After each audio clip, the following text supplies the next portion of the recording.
Boa noite, pessoal. Vamos iniciar, então, a temporada 2022 do Clube do Nervo.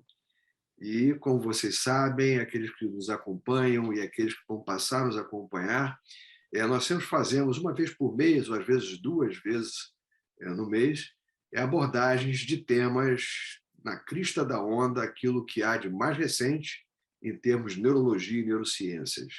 Isso num bate-papo informal com grandes especialistas. Uma outra alternativa também que nós temos na nossa programação é aquelas histórias que inspiram. E certamente esse ano vocês terão, assim como tivemos o ano passado com o professor Sérgio Novis, também temas de grande interesse, porque são colegas que, em suas carreiras, inspiraram a praticamente todos nós. E hoje, então, para começar essa temporada, nada melhor do que um tema que é a neurite óptica. Neurite óptica é um assunto tão interessante, mas tão interessante, que a gente procurou grupar. É claro que vários colegas poderiam participar desse bate-papo, mas só dá para ficar em número de 6, e nós, então, fizemos uma escolha de colegas em neurooftalmologia, em neurorádio e também de clínicos especializados nesse segmento. Eu gostaria, antes, porém, de começar, agradecer ao Centro de Estudos do Hospital Copstar, que dá todo o suporte para a apresentação do Clube do Nervo, para essa apresentação pela plataforma Zoom. Ainda não estamos fazendo o híbrido, talvez em breve, se Deus quiser, quando terminar essa pandemia, nós possamos de novo nos reencontrar. A Carol já participou diretamente, Fernanda, Gutenberg, em que nós temos aquele coffee break maravilhoso oferecido pelo Copstar, pelo Hospital Copstar da Rede D'Or. Portanto, agradecemos também a Rede D'Or. Gostaria de agradecer o suporte da Academia Brasileira de Neurologia, o capítulo do Rio de Janeiro da Academia, e também agradecer a todo o suporte que a ABNRJ, ou seja, esse capítulo, dá ao Clube do Nervo, sendo talvez o Clube do Nervo o evento mais constante da ABNRJ. Agradecer o suporte também da Raquel Mendes, que faz toda essa programação, inclusive visual, e depois agradecer ao Bernardo quando vai ser feita a edição para o YouTube. E essa edição do YouTube tem o suporte da Health Meds, que nos auxilia nessa editoração e colocando, então, para a internet, para aqueles que, quando quiserem, assistir às nossas reuniões. Inclusive, dizer a vocês que no Instagram do Clube do Nervo, vocês têm um link, como também no meu e de outros colegas, um link para assistir às outras reuniões do ano passado, retrasado e assim por diante, que são muito interessantes e vale a pena. Então, eu gostaria de agradecer a participação de hoje da Carol, da Carolina Ramos, neurooftalmologista, uma das grandes neurooftalmologistas do país. E sorte que nós temos a Carol aqui no Rio de Janeiro, colaborando, interagindo com vários grupos em neuroimunologia. A Carol, que ela tem um curso, inclusive, na Estácio, ou seja, na Endomed, associada à Sociedade Brasileira de Oftalmologia aqui do capítulo do Rio, e é uma colega com doutorado esse feito numa área muito especial de neurooftalmologia. O professor Roberto Batistella, também neurooftalmologista. O Roberto Batistella é médico assistente da Universidade de São Paulo, de oftalmologia, e também atua diretamente no grupo do Hospital das Clínicas. Colega neurooftalmologista com grande experiência em neurite óptica, assim como a sua colega Carolina Ramos. A parte de radiologia, teremos ninguém mais, ninguém menos do que Fernanda Rueda, muito conhecida, não só aqui no Rio de Janeiro, como Brasil afora, uma neuroradiologista sempre interessada em neuroimunologia, nos aspectos de desminização central e periférica. Eu agradeço a Fernanda por sempre atender aos nossos convites. E a Fernanda é responsável, é a pessoa que edita todo o Neurorádio em Pauta. Sem dúvida, é um site maravilhoso, que sempre nos ensina muito sobre aspectos gerais de neuroradiologia e, particularmente, considerando as doenças desminimizantes. E no bate-papo, ninguém melhor do que Gutenberg Santos, que é professor da UF e também da Edomed, da Estácio, e Gutenberg sempre militando no segmento da neuroimunologia, um colega de grande experiência no assunto, e ninguém melhor para poder, então, tecer considerações, uma experiência grande, que é aquele que preside o Brazilian Committee, Comitê Brasileiro de Pesquisa, Investigação e Pesquisa em Esclerose Múltipla e Doenças Desminimizantes em geral, que é o BCTRINS. Eu gosto muito da sigla, né, do BCTRINS. Então, Jefferson Becker, que é professor da USP do Rio Grande do Sul, da PUC do Rio Grande do Sul, Jefferson Becker, que é um colega que está sempre cooperando conosco. Muito obrigado ao Jefferson, ao Gutenberg, a Fernanda, a Carol e o Roberto por estar participando dessa noitada em que vamos tratar de um tema que se faz às vezes o diagnóstico, mas nem sempre é uma neurite óptica. Existem assim várias dificuldades no diagnóstico, então é importante se ter um diagnóstico preciso para que nós possamos tratar o nosso paciente o mais rápido possível, evitando assim sequelas que são graves, porque a perda visual é algo que nenhum de nós espera ocorrer no nosso paciente. Então é sempre algo que nos angustia muito e, sem dúvida, o bate-papo de hoje vai esclarecer uma série de dúvidas que todos nós temos. Antes de passar para o assunto do bate-papo, eu gostaria de agradecer a colaboração e participação de vários colegas, como, por exemplo, Carlos Otávio, que é um dos grandes licorologistas desse país, e certamente ele vai mandar suas impressões, e nós vamos aqui discuti-las. Vários outros colegas, o José Speciali, vários colegas com grande experiência, Carina Lebes. Eu estou apenas aqui desfilando aqueles que nos estão dando toda uma audiência: Marizane Broca, Ricardo Dornas, Roberto Seabra, Rogério Merck, Sidney Gomes, que é um neuroimunologista de mão cheia, sempre muito participativo. Enfim, a todos os colegas, é claro que não daria para enumerá-los todos, a todos os colegas, muito obrigado por prestigiarem o Clube do Neuro. Vamos começar, então, pela Carol. Viu, Carol? Eu gostaria que você nos falasse, primeiro, o que é uma neurite óptica, como é que a gente faz o diagnóstico e como tratamos. Ou seja, de modo bem sucinto, porque exatamente todos esses tópicos serão abordados por cada um de nós. Em seguida, o Roberto Bastella vai nos trazer um caso clínico, nós vamos discutir, depois vamos passar para os aspectos do diagnóstico, Gutenberg, Jefferson, Fernanda, enfim, e o time todo discutindo os vários tópicos, que de vez em quando eu vou dar uma instigada, e eu gostaria que a rapaziada que nos está assistindo também fizesse suas questões aí no chat. E aí, Carol, fala para a gente. Primeiro, boa noite a todos, boa noite a todos os participantes da mesa, né, da nossa mesa redonda aqui e online. Agradeço ao professor Oswaldo por esse convite tão importante. Começar o Clube do Nervo desse ano é uma honra. Muito obrigada. Obrigada a todos que estão assistindo aqui com a gente. E, então, neurite óptica, a gente considera aquelas neuropatias que são inflamatórias. Então, neurite óptica é sinônimo de neuropatia óptica de origem inflamatória. Inflamatória que pode ser desmielinizante, que pode ser também infecciosa, né? Mas qualquer inflamação do nervo óptico, em toda a extensão do nervo óptico, né? A gente divide as neurites ópticas em papilites, em neurites retrobulbares, em neurites intracanaliculares e em neurites quiasmáticas, porque a extensão do nervo óptico ela começa na papila óptica, né?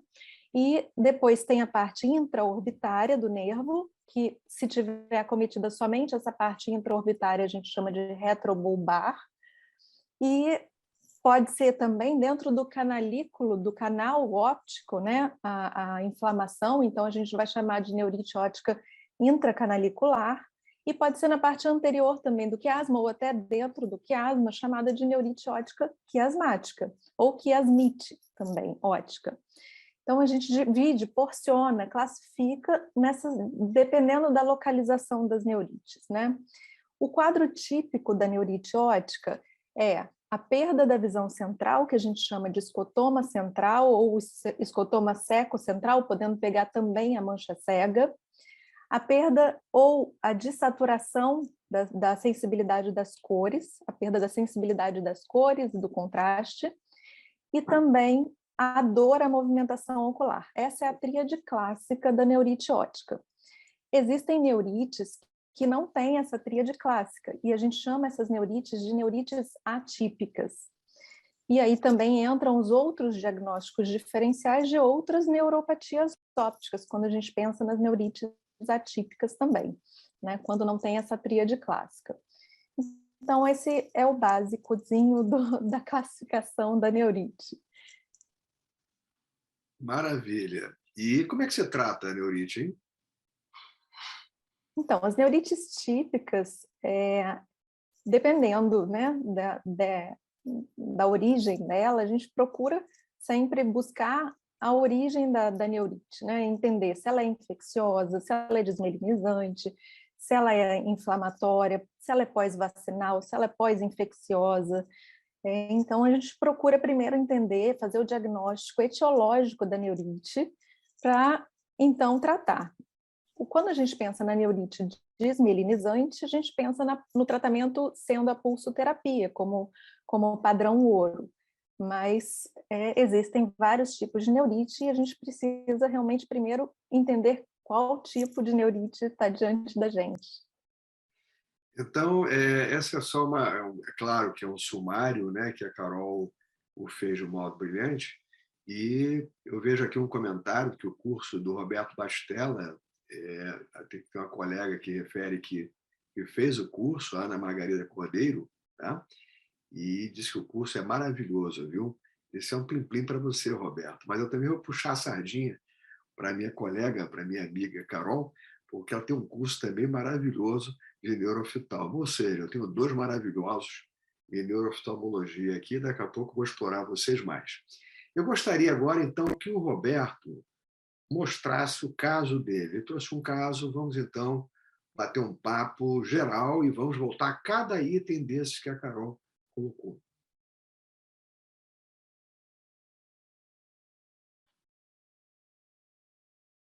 Posso compartilhar minha tela? Pode, claro. Posso. Claro.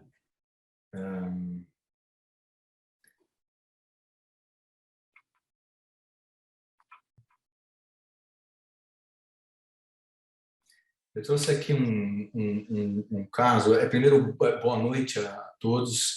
Muito obrigado, professor Oswaldo, por essa oportunidade. Obrigado, Carolina, por essa oportunidade.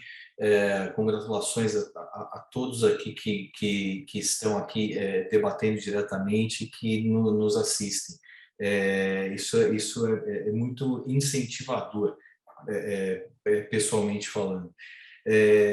O caso que eu trouxe é de um paciente de 16 anos de idade, um adolescente, né, um homem, natural procedente de Pouso Alegre, que veio com uma queixa de uma perda visual bilateral fazia um mês. A história dele começou no dia 17 de setembro, onde ele teve uma cefaleia e um pico febril isolado de 38 graus, não teve nenhum sintoma. Né? A cefaleia persistiu nos dias seguintes e passou a irradiar para a região periorbital à direita. E depois de alguns dias ele teve uma leve sintomatologia de um embaçamento visual. Ele procurou um oftalmologista, procurou um clínico, parece que não foi achado nada de significativo, fizeram uma hipótese diagnóstica de uma enxaqueca e aplicaram uma medicação sintomática para ele. O quadro não melhorou muito, era um paciente previamente rígido, e que 2 meses antes disso ele teve Covid em julho de 2021.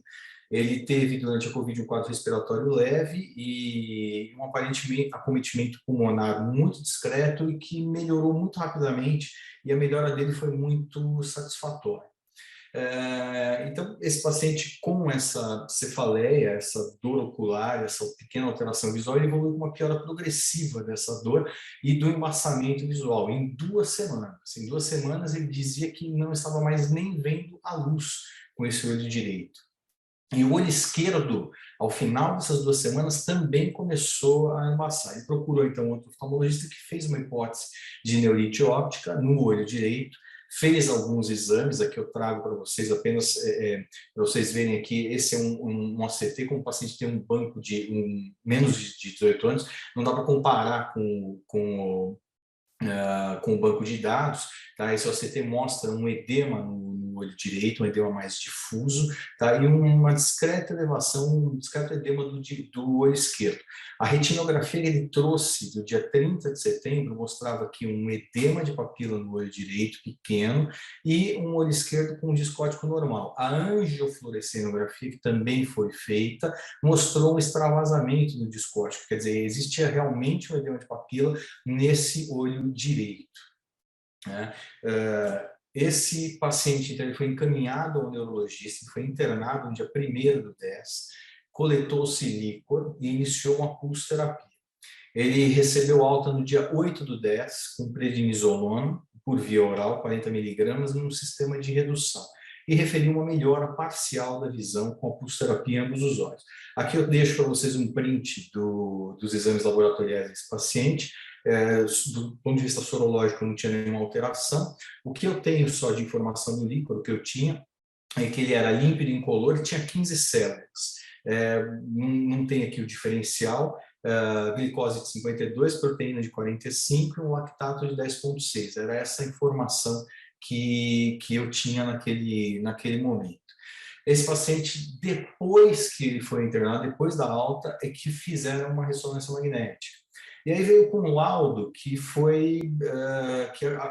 gerou uma certa confusão, porque o laudo simplesmente apontou que tinha aumento de líquido na bainha do nervo óptico bilateralmente compatível com hipertensão intracraniana, não falou nada do restante que eu vou mostrar para vocês.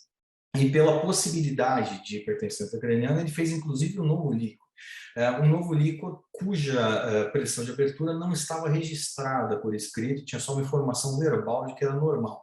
Mas o que dava para ver nesse novo líquor, 20 dias depois, é que a celularidade havia reduzido. Né? E aqui eu mostro para vocês, né, a ressonância magnética desse paciente. Aí eu não sei se eu paro, alguém quer discutir a ressonância, a doutora Fernanda quer comentar um pouquinho. Eu não preparei todos os cortes, eu preparei aqueles que acharam os principais. Não, posso falar, se quiser, Alberto. Bem, nesse último aí, deve ser um flare coronal que você colocou aí, a gente já vê bem que até o quiasma, né, aquela porção já pré-quiasmática, como a Carol falou, já tem alargamento. A diferença de sinal de estira a gente precisa ver um pouquinho mais perto, mas provavelmente também tem, porque a gente está vendo todo ele com hipersinal, né? Você não identifica aquele nervo pretinho no centro com aquela rima licórica em volta, que é o aspecto clássico do nervo óptico. Então, sugere realmente o edema difuso, numa porção mais posterior. É sempre interessante a gente ver o corte axial para perceber a extensão da lesão, né? Do mais 50% ou 2/3 de acometimento. Eu acho que você tinha posto um slide aí do axial com contraste, né? No contraste também sempre usar a saturação de gordura, porque facilita você identificar a porção do nervo que está realçando. Então, à direita a gente vê praticamente toda a extensão dele, né? Eu estou vendo, me parece daqui, né? Tá pequenininho, que está até realmente lá na papila. Do lado esquerdo, predominando um pouco mais nessa porção mais profunda, ali perto do quiasma, mas também com uma extensão bem significativa. E também está me parecendo ter edema na gordura em volta, né? Da própria gordura retroconal, ali, como a gente chama. E nos planos coronais, esses dois de baixo, bastante reais, né? Você vê essa bolinha aí, que é onde a gente via aquele hipersinal no STIR, com muita captação. Então, uma neurite bilateral difusa. Né? Isso. Você acha que tem um componente de perineurite aqui também? Acho que tem perineurite. A gente, nesses cortes aqui mais no olho, né? Na órbita mesmo, você vê que ele tem uma realce de bainha também. não só o nervo no centro, mas o realce de bainha. Isso aí também está associado nesses processos inflamatórios mais importantes, né? Um quadro assim, interessante, uma neurite bilateral longitudinalmente extensa, né? Não chega a pegar o quiasma, né? E com um componente também de perineurite, né? Isso aí. Um componente também de perineurite. A minha impressão, assim, ele veio, quando ele chegou para mim, ele já chegou num esquema no finalzinho da redução da prednisolona e com 5 dias de piora de novo. Quer dizer, estava retirando o corticoide, piorou de novo, quer dizer, 3 semanas depois da pulso, a visão dele caiu novamente. Teve uma nova piora e o esquerdo com bastante dor à movimentação ocular. Ele tinha de melhor acuidade visual conta-dedos. O que ele tinha de positivo era reflexos difusamente reduzidos nos 2 olhos, com um pequeno defeito de aferência no olho esquerdo. E o fundo de olho dele, eu não tenho aqui as retinografias, mas existia um edema de papila com a presença de hemorragias. No direito era um edema leve, no esquerdo era um edema mais moderado. A minha hipótese diagnóstica, quer dizer, estou diante de um quadro com neurite bilateral simultânea grave, recorrente, na retirada do corticoide, né? Eu penso muito, principalmente com esse quadro radiológico, numa situação associada ao MOG, né? Fora isso, o espectro da neuromielite ótica e outras doenças inflamatórias. Por favor, pode falar. Não, pode seguir, Roberto. Depois eu só queria depois ir colocando as hipóteses neurológicas aí, né? Uma hipótese assim, pós-Covid, uma situação pós-infecciosa, 2 meses depois, eu já não tenho a tendência muito de atribuir essas situações. Eu acho que é muito tempo. Eu particularmente, eu considero mais ou menos uns 30 dias, né? Mas isso é muito variável, a gente sabe que não tem um consenso em relação a isso. E esse acometimento muito posterior e extenso com perineurite me chamou muito a atenção para a MOG. Então, esse paciente, o que eu fiz? Esse paciente ia viajar de volta e eu imediatamente aumentei a prednisona dele para 80 miligramas, até ele voltar na cidade de origem. Encaminhei uma cartinha ao médico dele, né, e pedi para que pulsasse novamente. Orientei a cidade de internação, recomendei nova pulso, eu fiz a recomendação. Por isso, na minha opinião, era um paciente que precisaria fazer plasmaférese nessa sequência, né? E recomendei a ampliação da investigação para MOG e para antiaquaporina. Ele veio aqui com uma antiaquaporina não reagente, pelo CDA. Ele veio inicialmente com um anti-MOG que estava assim, francamente positivo. Até a equipe de lá até questionou um pouco se isso poderia ou não ser uma neurite associada ao MOG e colheu depois de 2 meses, colheu agora em janeiro novamente, final de dezembro, janeiro, colheu um novo anti-MOG que veio positivo, mas nenhum deles tem a titulação, né? E esse paciente agora está em programação de introdução de azathioprina pela equipe que o acompanha lá em Pouso Alegre, lá em Minas Gerais. É isso que eu queria trazer para vocês. Minha pergunta, vocês fariam alguma coisa de diferente? Deixa eu descompartilhar minha tela aqui. Posso comentar alguma coisa, Zó? Claro, Jefferson. Tá. Bom, primeiro, bastante interessante o caso, parabéns, Roberto. Eu acho algumas coisas aqui devem ser levadas em consideração do ponto de vista neurológico, obviamente, né? Primeiro, essa hipótese aí de enxaqueca lá inicial é um tanto quanto estranha, né? Ele tinha uma cefaleia holocraniana e febre, né? Vamos combinar que enxaqueca não é a primeira hipótese diagnóstica que a gente tem que ter num caso desses, né? Não vou nem falar aí do borramento visual, porque isso apareceu um pouquinho depois, alguns dias depois, né? Tá? Outra coisa que, obviamente, a gente sempre tem que pensar, acho que o Oswaldo depois vai falar sobre isso, né? Sempre que a gente pensa em alguma coisa de neurite óptica, obrigatoriamente a gente tem que pensar em esclerose múltipla, né? Porque isso é muito mais frequente do que NMO e muito mais ainda do que o MOGAD, né? Associado ao MOG. Mas ele tem uma série aí de red flags contra esclerose múltipla, né? Então, ele evoluiu para uma neurite que ele só via luzes, né? Do lado direito. Né? Nada tipo de esclerose múltipla, nem via luzes quase, né? Nem via. Tá? Depois, em seguida, ele evoluiu para um quadro bilateral. Também não é nada comum da gente pensar em esclerose múltipla. Mesmo ele sendo criança, né? Ele tem 16 anos, sendo jovem, aí, um adolescente, né? Porque a gente sabe que criança ainda tem mais chance de ter uma neurite óptica bilateral na EM, mas no adulto praticamente é sinônimo de ser outra coisa, né? Não EM. Tá? Terceiro, ele tinha um edema de papila, né? Especialmente à direita, né? O que na EM também não é nada comum. Então, clinicamente, né, a gente tem que abrir o olho ou para NMO ou para o MOGAD. O fato de ter edema de papila já sugere um pouco mais MOG do que NMO, clinicamente falando, né, sem os exames.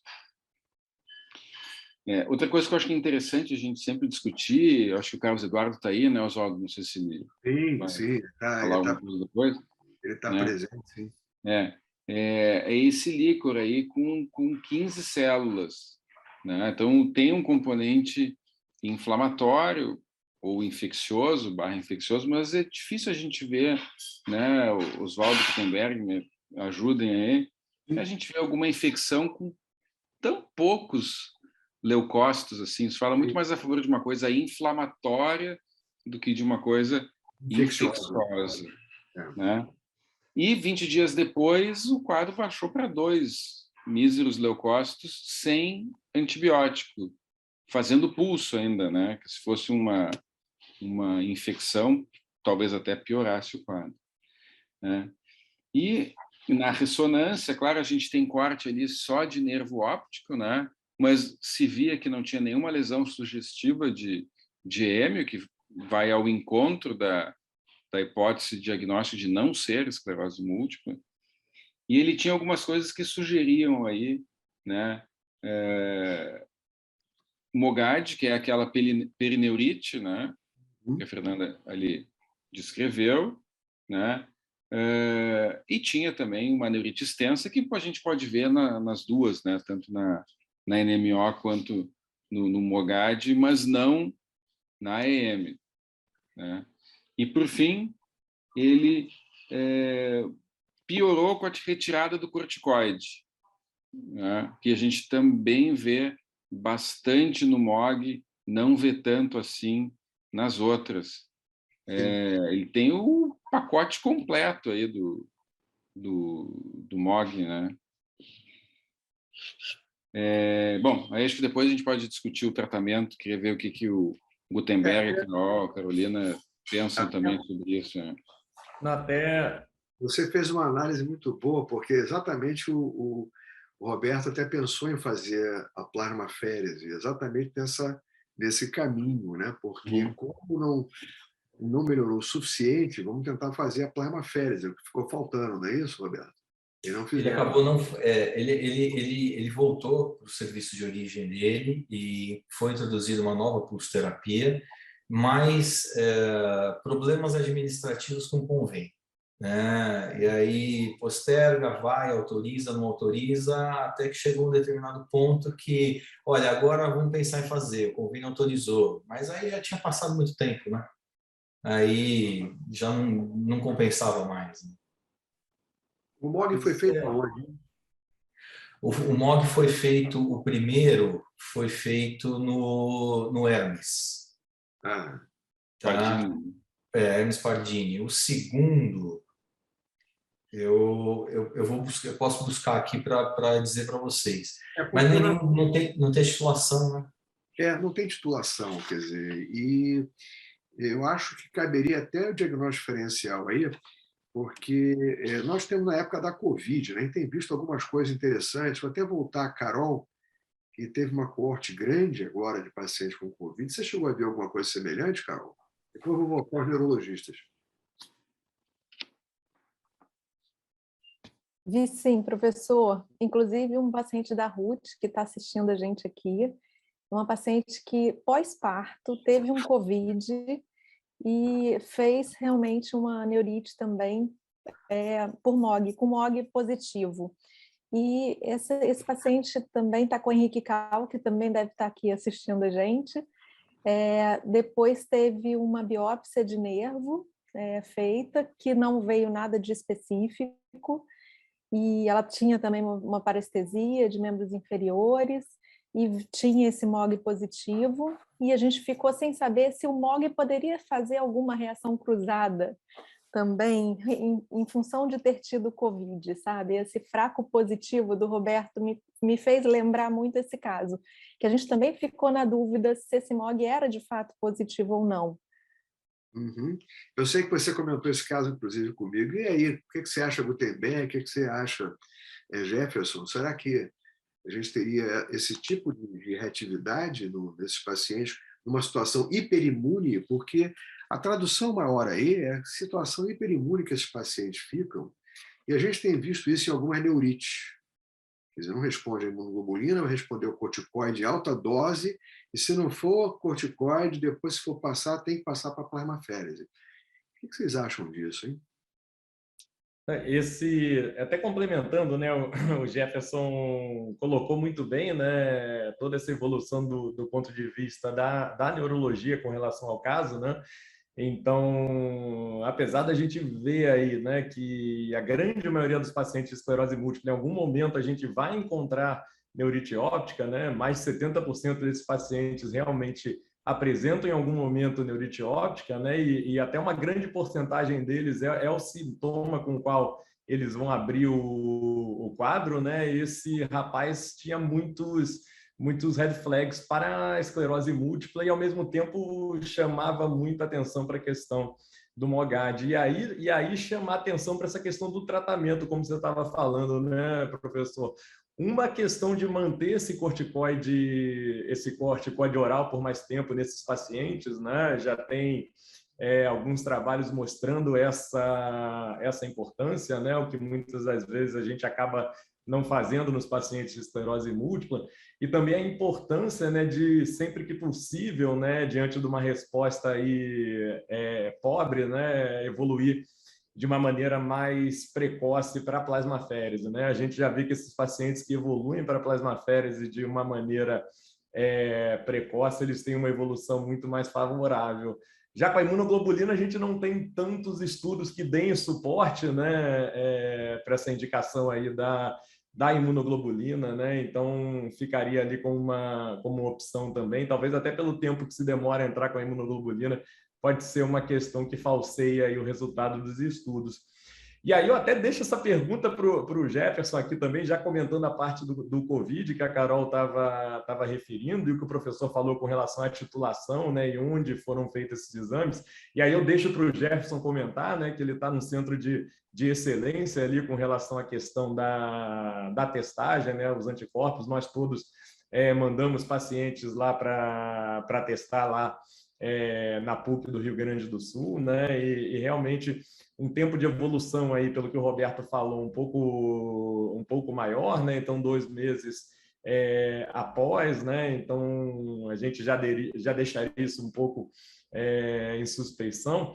E aí, entrando no caso da Carol em si, né, se realmente a gente teria aí uma interface, né, ou se esse Covid não só foi um gatilho de uma doença autoimune que já estaria ali de uma certa forma presente, né? Eu acho que é um ponto bem interessante de discutir. A gente viu pacientes também com neuromielite óptica, esclerose múltipla, que acabaram abrindo o quadro aí pós-infeccioso. eu acho eu acho que a gente não tem dados ainda suficientes para dizer o quanto a Covid pode ser um fator causal aí. Eu acho que potencialmente pode, é uma infecção como qualquer pode servir como um trigger e infecções virais possivelmente mais ainda, né? Eu fico com um pouco de receio de definir isso como uma causalidade, né? Pelo fato de a gente estar vendo muita Covid, né? Então, são tantas que daqui a pouco tu ter 1, 2, 3 casos de um aparecimento de um quadro de MOGAD, de EM, de NMO, que seja, talvez seja coincidência, né? Mas é possível que mais adiante a gente vai precisar de um tempo maior para consolidar e ver se daqui a pouco, mais lá na frente, vai estar aparecendo mais casos, né?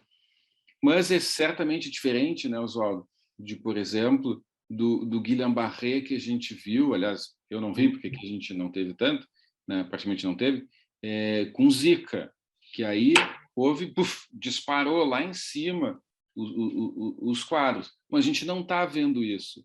A gente não vê, né, Gutenberg, um aumento do número de casos aí de NMO, MOG e EM. A gente não viu esses pacientes terem mais surtos do que a gente esperaria que eles tivessem, né? Então, eu fico um pouco de receio de afirmar que exista essa relação, embora também não posso dizer que não tenha, né? Eu acho que falta um pouco mais de subsídios aí, né? Essa aqui é o lado bacana da coisa, que nós vivemos a era dos biomarcadores e na neurite óptica não seria diferente. Vocês vejam que a discussão com o biomarcador, quando eu tenho um biomarcador que eu não conheço a titulação, ele é só positivo, isso me faz lembrar os tempos, inclusive, quando você fazia o VDRL, o sujeito ia para casa e como ia explicar para a mulher que estaria com sífilis, né? Na verdade, era um falso positivo. Então, o VDRL hoje é utilizado, inclusive, para a gente ver a atividade imune.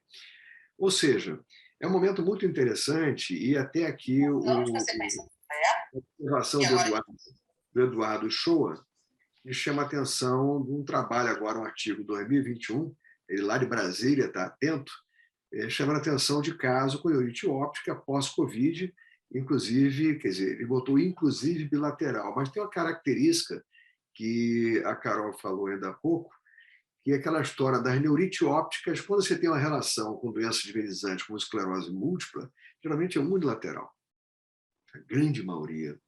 Quando você vê bilateral, a gente tem que pensar exatamente em MOGAD, Enemol e outras condições. E aí você abre um leque muito grande. E esse leque é tão grande que, às vezes, a interpretação pode até ser como esse trabalho que saiu recentemente, de 122 pacientes com diagnóstico de neurite óptica, 60% não eram de neurite óptica.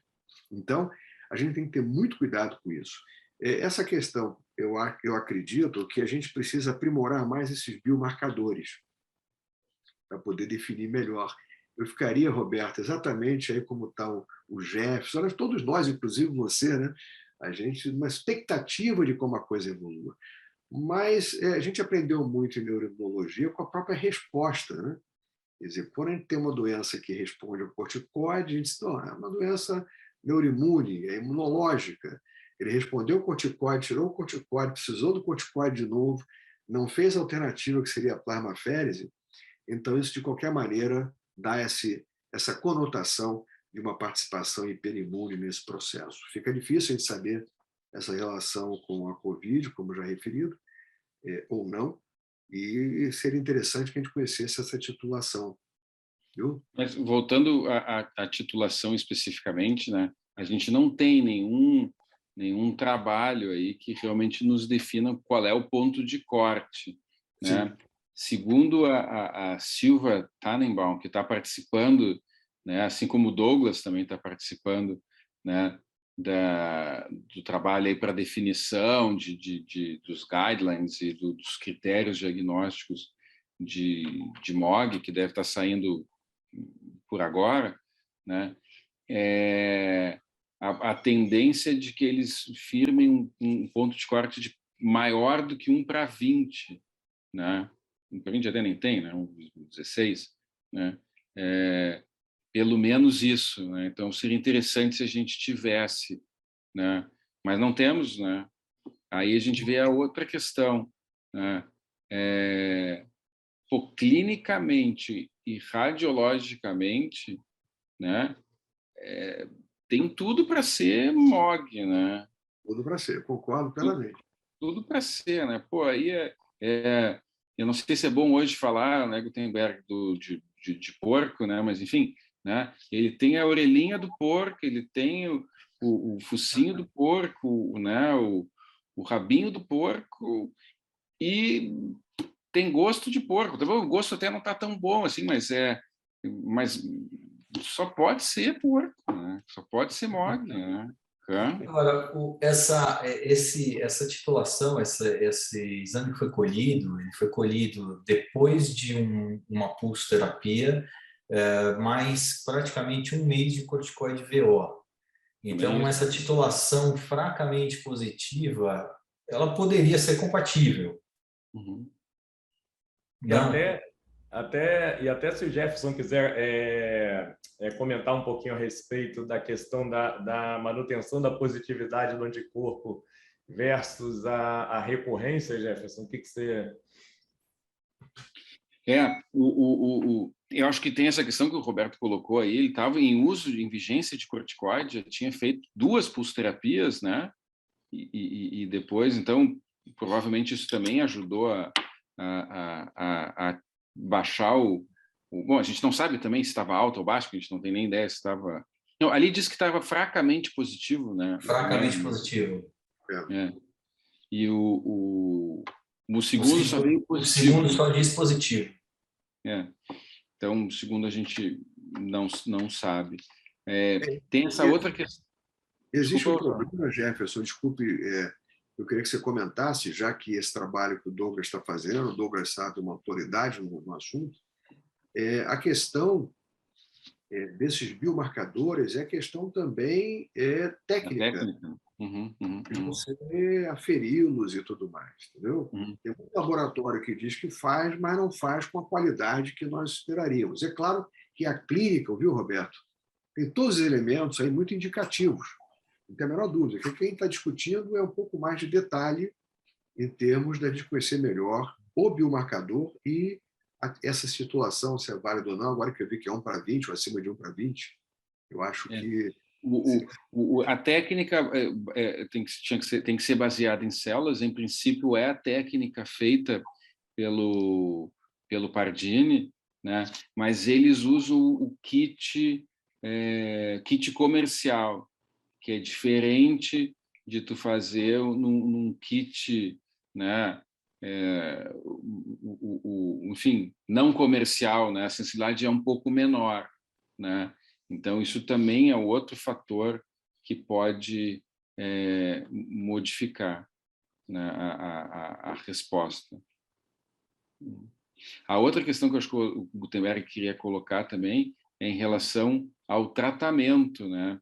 Tem gente que talvez nem deixaria com essa azatioprina que foi proposta, né? Tentaria tirar o corticoide sem introduzir a azatioprina e só introduziria se o anticorpo daqui a 6 meses se mantivesse positivo. Essa é uma tendência em vários locais, porque a gente sabe que o MOG é menos recorrente, né? No início, até lá no artigo inicial lá do Douglas e do Fujihara, eles até colocaram que praticamente era uma doença monofásica. Hoje, que vai passando o tempo, a gente está vendo que ela não é tão monofásica assim, né? Então, não é todo mundo que concorda com isso, né? Eu confesso que cada vez que tem esses pacientes e a gente acaba optando lá por não começar com imunossupressão, minha carótida chega a se espremer um pouco, assim, eu fico com receio que o paciente vá fazer um novo quadro depois, mas... É que esse paciente ele teve realmente assim, uma apresentação muito agressiva, Muito severo. uma perda visual muito grave, uma perda visual que não se recuperou completamente, né? Então, eu mesmo acho que ficaria muito desconfortável se mantivesse apenas com o corticoide. Eu concordo contigo, né? Eu concordo. Em quadros muito severos como esse, acho que tem que deixar, né? E é um rapaz, ou um guri, como a gente chamaria aqui no Sul, né?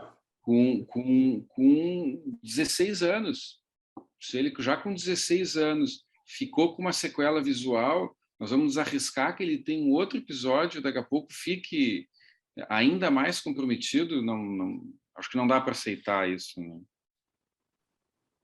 Eu gostaria de agradecer, eu acho que foi muito bom esse caso, eu não sei se a Fernanda ou a Carol gostariam de fazer algum outro comentário, mas eu gostaria que a participação aqui dos colegas como a Solange Camargo, a Thelma, por favor, podem fazer suas perguntas, que eu estou atento aqui a vocês, viu? Qualquer comentário, consideração que vocês quiserem fazer. O próprio Carlos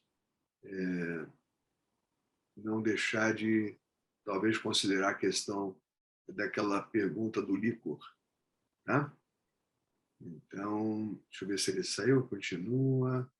Pois, Oswaldo, queria levantar uma bola aqui, Ou não? como espectadora.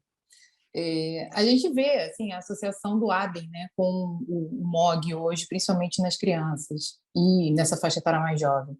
E aí vocês veriam isso como uma possibilidade de um novo ADEM, assim, aqui fora daquele clássico descrito que a gente vê aquelas imagens algodonosas do cérebro, enfim, mas que talvez tivesse uma representatividade só no nervo óptico, e aí a gente englobou na doença MOGAD, e aí poder ter, sim, uma relação com esse quadro pós-infeccioso e com pós-Covid. Concordo com o Jefferson, que a gente está vendo muito, então, talvez até veja um pouco mais que o normal. Eu tenho visto muita neurite na ressonância. E aí a gente nunca vai saber se é causa-consequência, se tinha relação ou não, mas, assim, pensando nesse aspecto de ser uma resposta, pode ter sido induzida, como a gente pensaria no ADEM, né? Se fosse um ADEM cerebral, ficaria mais claro, e aí tem um MOGAD positivo. Vocês jogam para uma doença MOGAD ou continuam pensando naquele pensamento do ADEM de ser uma coisa pós-infecciosa? Eu acho que se pensar em criança, tem ADEM, eu tenho obrigação de ir atrás do MOG. Né? A chance de ser MOG é bem grande. A partir da adolescência, e depois dos 12 anos, mais para cima um pouquinho, a chance de fazer ADEM diminui muito. Né? E aí eles tendem a fazer mais com MOG, ou neurite, ou mielite. Né? Mas a chance diminui muito. Claro que, clinicamente, ele precisa ter um quadro de encefalopatia, para a gente pensar em ADEM, sem olhar a radiologia, né? Ele também não tinha, né? Então, eu acho que se ele fosse mais jovem, tinha uma chance bem grande até de ter feito um ADEM, né? Fazer junto, né? Ou só o ADEM, né? Sem neurite, né? Não, eu estou pensando num quadro, falei, um ADEM-like, né? Fora do cérebro, sem o padrão clássico disso, mas assim, estimulando o pensamento de será que o anticorpo em si tem essa capacidade de surgir pós-infecção, né? E aí levar a determinadas clínicas, seja cerebral, seja neurite ou mielite, como você falou, dependendo da faixa etária, mas dessa propensão dele ser suscetível a surgir pós-infecção, né?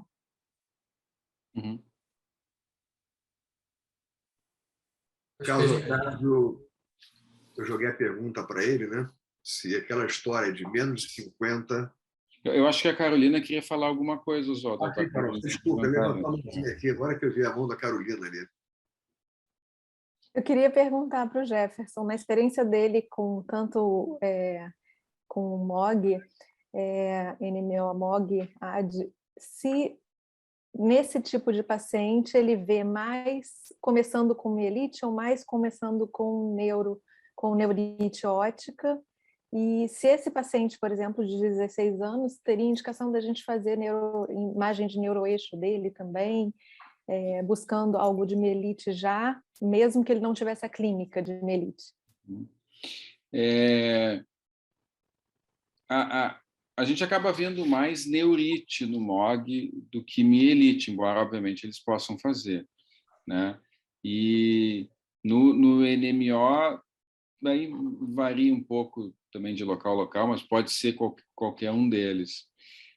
Não, eu não faria a pesquisa de uma ressonância de neuroeixo, na medida que, diferentemente da EM, que a gente pode ter, e normalmente tem lesões assintomáticas na medula, né? No NMO e principalmente no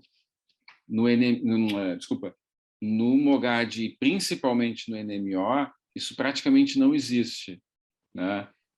Quando a gente tem sintomas medulares, quando tem lesão, tem sintomas, né? Então, em princípio, não, eu não faria uma ressonância de neuroeixo.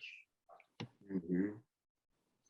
Esse paciente ele já veio com a ressonância pronta, o restante do encéfalo não tinha nada, e ele tinha uma ressonância de neuroeixo normal. Perfeito. Não está errado, obviamente, fazer, mas eu não faria porque eu acho que clinicamente não sugeria que tivesse alguma coisa. Não. Essa é uma questão muito interessante, porque vocês vejam a discussão do exame a ser feito, né? Uma ressonância de neuroeixo, os biomarcadores. Então, a clínica é soberana. Eu acho que o direcionamento desse caso chama atenção para isso. Quer dizer, a clínica é soberana, um exame complementar que foi feito, que foi imagem e mais um biomarcador, já direcionou para a condição que a gente está pensando quanto ao diagnóstico.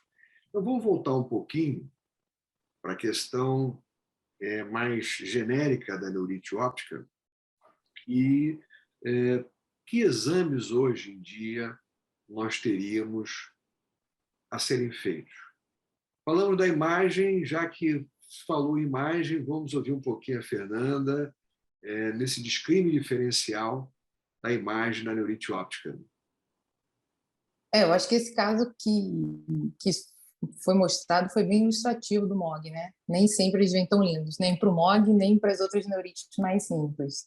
Então, como vocês têm discutido aí, a clínica foi toda muito sugestiva, né? Quando vem um quadro bem amarrado assim, fica mais... até para a gente sugerir que pode ser uma doença inflamatória mais grave do padrão MOGAD ou NMO, né? NMOSD, não tipo esclerose múltipla. Mas nem sempre elas vêm tão bonitas. O que a gente espera é que realmente na esclerose múltipla seja unilateral, um segmento muito menor, com muito menos inflamação, sem acometimento da bainha do nervo óptico, sem aquele envolvimento todo da gordura. Então, você tem que ter um exame com bastante cuidado para ver se tem um segmento pequeno de nervo afetado. Eu estava até lendo isso hoje, mesmo sem clínica de neurite, muitas vezes a gente pode surpreender isso, apesar do Magnus, né, do consenso não recomendar até essa questão do MOGAD não fazer a ressonância da medula, e nem para esclerose múltipla eles recomendam. E a gente sabe hoje, a gente vê toda hora lesões assintomáticas que surgem, né? Então, se nem para uma lesão pequena eles recomendam, imagina para uma lesão grande. E a recomendação também não é de fazer o nervo óptico, né? Fato é que a gente faz usualmente, principalmente o coronal STIR, na maioria das rotinas de esclerose múltipla, a gente inclui o nervo, mesmo sem sintoma, e muitas vezes a gente surpreende um hipersinal e o paciente em si não lembra de ter tido uma neurite, não foi um quadro importante clínico na vida dele. Então, talvez ainda existam essas neurites subclínicas, vamos dizer assim, ou, enfim, às vezes o paciente pulsa por outro motivo e melhorou o olho, ele nem percebeu que teve, né? Essas variações clínicas com tratamento já, mas que podem ter alteração no sinal. Uma coisa importante, que não é o assunto de hoje, da gente tentar diferenciar de outras neuropatias que na emergência podem aparecer, né? E aí você pensar nas lesões, principalmente de origem isquêmica, é usar a sequência de difusão. Então, é importante, a difusão vai ser mais fácil da gente ver no plano axial, então tem que fazer um plano axial bem alinhado no nervo óptico, e eu acho que isso pode trazer uma informação a mais se a gente percebe brilho na difusão, com restrição no mapa de ADC, afastar um pouco as neuropatias, as neurites inflamatórias, né, que é o que a gente está discutindo hoje, e jogar um pouco mais para as neurites isquêmicas, principalmente se tiver dúvida nesse diagnóstico.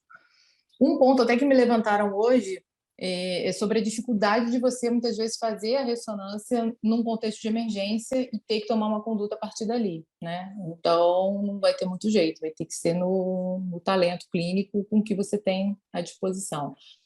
E eu acho que, na dúvida de esclerose múltipla, vai se fazer um crânio, né?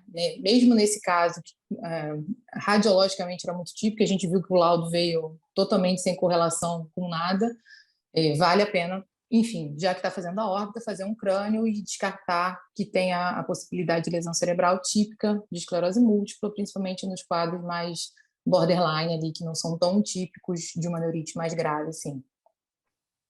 Perfeito. E aqui o Arthur Xavier, ele faz uma pergunta, né? Aliás, ele comenta, né, que quando se referiu um aspecto compatível no nervo óptico com hipertensão intracraniana, que auxilia também a tortuosidade nervo óptico. O que você acha disso? A característica é outra, né? A gente não vê um nervo espessado e com hipersinal, a gente vê um nervo de espessura normal, só que a gente vê a bainha muito larga.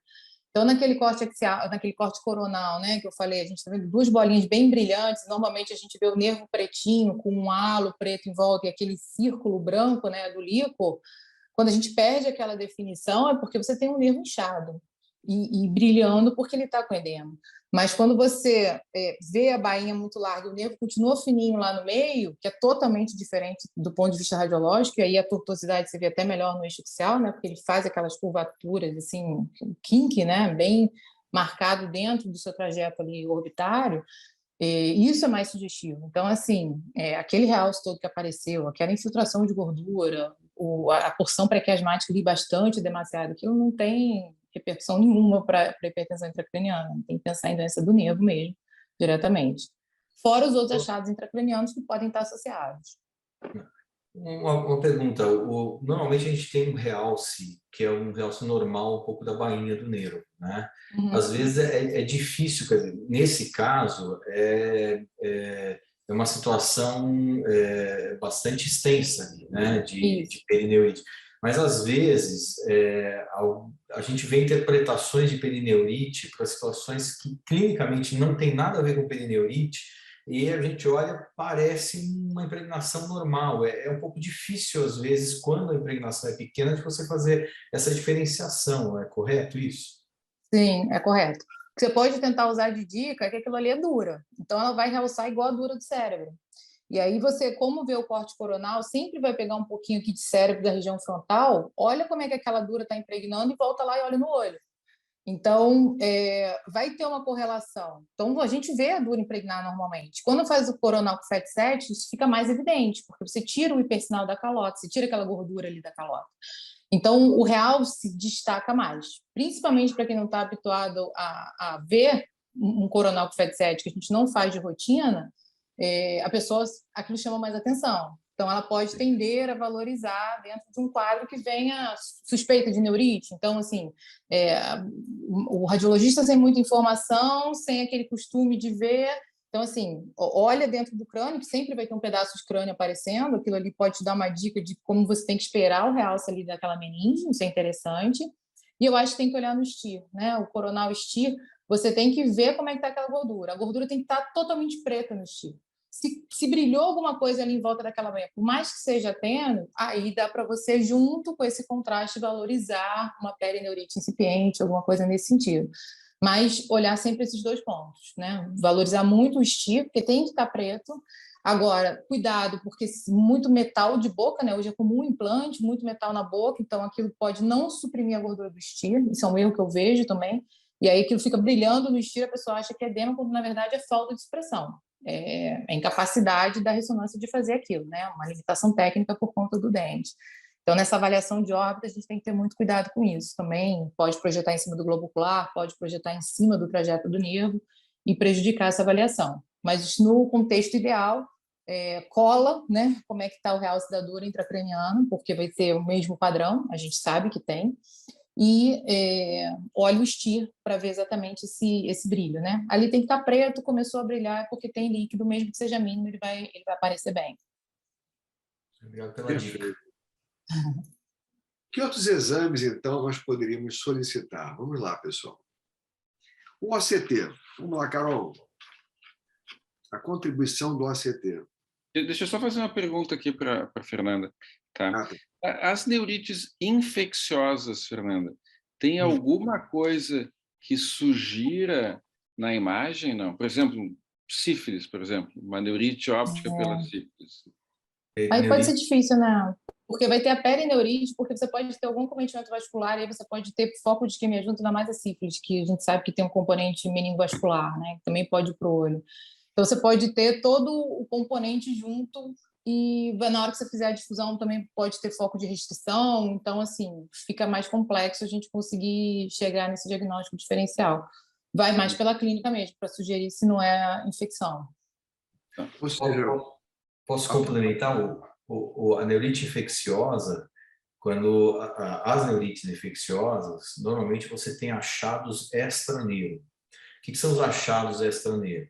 Você vê componente de uveíte, você vê reação de câmara anterior, você vê componente de vitreite, você tem uma afecção maior da retina também adjacente, você vê vasculite de retina, você vê exudatos na retina também. Então, as neurites infecciosas, elas não ficam normalmente assim, pode acontecer, mas você tem um achado inflamatório extraneuro, que é um achado mais evidente.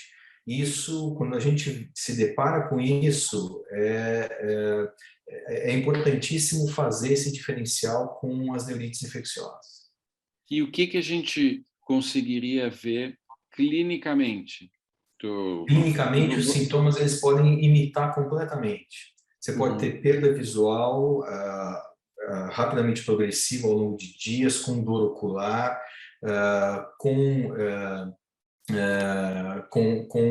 o que você pode ter a mais em função do componente inflamatório da uveíte é você ter principalmente fotofobia associada e olho vermelho, tá? Que são duas coisas que você não tem na neurite comum. Fotofobia e olho vermelho você tem mais quando você tem componentes de uveíte associados. E o fundo de olho?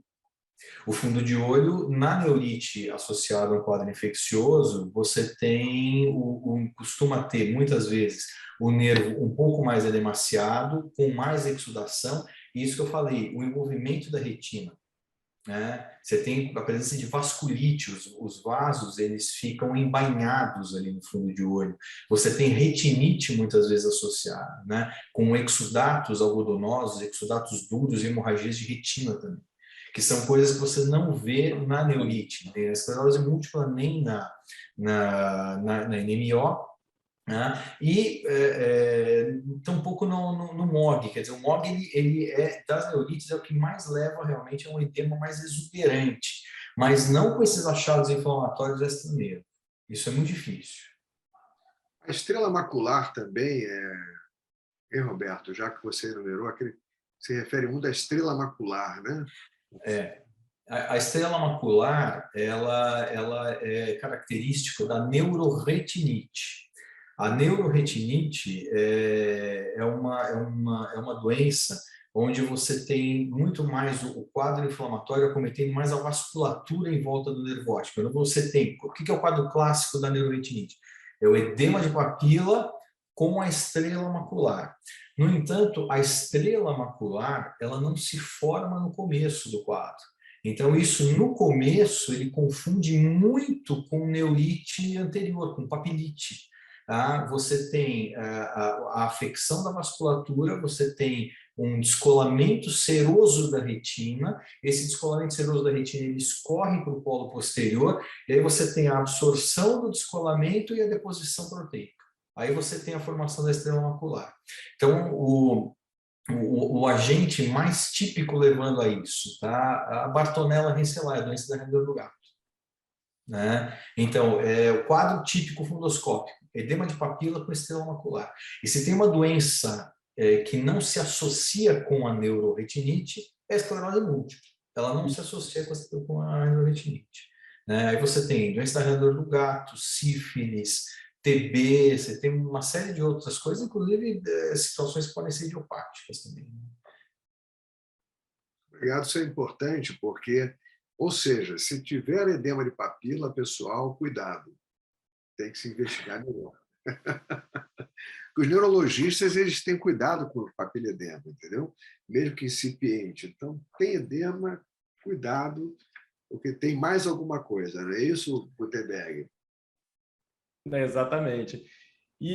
Professor, aproveitando, se eu puder explorar um pouquinho o Roberto e a Carol, no tocante à importância do padrão do potencial evocado visual para o diagnóstico diferencial, da formação da onda 100, da P100 com relação à latência, enfim, a amplitude da onda, o que vocês poderiam falar um pouquinho a respeito? Carol? Então, o potencial evocado visual é mais um exame interessante, né, na neurite óptica, que ele mostra exatamente a dificuldade que o nervo tem quando está sofrendo uma inflamação de transmitir o estímulo elétrico até o córtex cerebral, né? A gente sabe também que qualquer problema macular também vai alterar o potencial evocado visual. Então, ele não é patognomônico quando ele está com a latência aumentada de um problema simplesmente do nervo óptico. É interessante a gente sempre fazer essa distinção, que o problema também pode ser na mácula, porque pode começar com uma alteração macular, o potencial evocado alterado, e também poderia ser uma alteração occipital, né? A gente não pode se levar só por ele, mas ele é, sim, um exame muito interessante. A latência normalmente está atrasada, e quando a gente tem um defeito axonal, não só de transmissão, mas um defeito axonal, a gente também tem amplitude reduzida desse potencial evocado, né? Então, é um exame interessante, mas também pode ser alterado por defeitos refracionais, por simulação do paciente. É um exame que ajuda, sim, mas quando muito bem orientado, muito bem feito, senão ele às vezes até atrapalha, pode até fazer confusão. Vou frustrar aqui um pouquinho você, Gutenberg. Eu quase não peço potencial, né, nos casos de neurite, porque eu acho que a clínica já está me dizendo que eu tenho uma doença do nervo. Né? Eu acho que a clínica precisa ser bem explorada, né? O professor Oswaldo vai comentar nesse trabalho que ele falou, quer dizer, tem muito diagnóstico de neurite que não é neurite, né? Aí baseado, às vezes, num achado, na dor ocular ou numa alteração de um embaçamento visual. Eu acho que falta muito propedêutica de exame clínico, né? Eu acho que o sinal mais importante da neurite, que é o defeito pupilar aferente relativo, ele é pouco pesquisado e muitas vezes, quando pesquisado, ele não é bem pesquisado. Né? Você precisa fazer muitas vezes para você pegar uma experiência em pesquisar o defeito pupilar aferente relativo. Eu acho que esse é o sinal mais importante. Então, quando eu tenho uma neurite ou uma outra neuropatia óptica, eu praticamente eu uso muito pouco o potencial evocado. Às vezes, o paciente vem com um quadro de que alguém falou que ele teve neurite, você não está encontrando absolutamente nada, nenhuma evidência, nenhuma sequela de neurite. Você fala assim, vou pedir um potencial para ver se eu tenho alguma coisa que possa me remeter realmente a um quadro de neurite. Me dizer que, olha, esse paciente teve uma neurite óptica. Existem outros padrões também aí do potencial evocado visual que podem nos ajudar, às vezes, na diferenciação para quadros isquêmicos, né, ou quadros de neuropatias hereditárias, né? Agora, quando eu preciso do eletrofisiologia, eu sempre, assim, vou recorrer a quem sabe fazer. Né? Porque esse para mim é um calcanhar de Aquiles, interpretar a eletrofisiologia, né? Eu sempre preciso de alguém comigo me ajudando nessa interpretação. Essa observação, Roberto, é muito importante, porque tem duas pessoas aqui que gostam muito de da parte de neurofisiologia, o Jefferson e eu. Então, e a gente lida com isso quase que todo dia. Então, na realidade, lá na UF, nós pretendíamos até comprar um multivep. Eu batalhei para ver se a gente conseguia um multivep, que seria o potencial evocado visual, mas com vários, quer dizer, você tem Multifocal. Exato, multifocal. Isso talvez desse um subsídio maior, porque traria a informação no comprometimento mais multifocal. Mas, de um modo geral, viu, Gutenberg, a gente realmente não tem assim, dado tanta importância ao potencial evocado, dentro do contexto que eu digo, para o diagnóstico da elite óptica, a não ser naquelas situações, como o Roberto referiu, mais crônicas, tendo uma investigação mais pormenorizada, se bem que a imagem hoje nos ajuda muito, né? Então... só para comentar, como o Oswaldo colocou, eu faço o potencial evocado e eu praticamente não, eu não tenho pedido há muito tempo para nenhum paciente meu. Tá certo que eu fico sentindo que é um pouco de conflito de interesse ficar pedindo para mim mesmo, que eu não gosto muito, mas eu não acho que também acrescente muito. Eu acho que hoje a radiologia ajuda muito mais do que o próprio potencial. Além disso, tem que ver muito, né, como é que foi feito esse potencial. Às vezes, as pessoas só fazem um flash, que não dá informação praticamente nenhuma, né, ou um padrão reverso de campo total, que também não dá informação praticamente nenhuma, né? Eu preciso fazer pelo menos o campo central, que aí sim eu consigo aumentar a sensibilidade, e se pudesse ter o multivep, ainda melhor, porque aí possivelmente aumentaria mais a sensibilidade ainda. O que eu não sei se tem alguém que faz aqui no... Eu tentei conseguir lá para a UF, não consegui. Eu realmente não tive oportunidade de obter. Não sei se alguém no Brasil está fazendo. Pois é, eu não sei se alguém faz. Não sei se o Roberto ou a Carol sabem. Eu acho que o G6 Eletrofisiologia em São Paulo faz.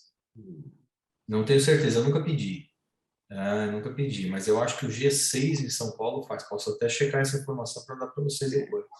Eu acho que seria uma situação muito específica, como é referido. Já a imagem auxilia. E a clínica, isso é que é importante. A gente precisa bater muito em cima da clínica, porque mesmo com os biomarcadores, é claro que eles nos auxiliam no diagnóstico, mas a grande questão, e a gente, neurite óptica, o comprometimento visual pode levar a maurose muito rapidamente. Então, tem que ser feito um diagnóstico com tempo hábil. Se a gente for esperar que os biomarcadores saiam resultado, vai levar algum tempo, e com isso a gente acaba... ainda há pouco estava falando a Carol, né? Vai ocorrer a degeneração axonal, nós vamos perder esse nervo óptico. Então, precisamos atuar muito rapidamente, né? Eu gostaria que vocês comentassem um pouquinho, quer dizer, dos pitfall no diagnóstico de neurite óptica, particularmente a Carol e o Roberto e os demais colegas, né? Vai lá, Roberto.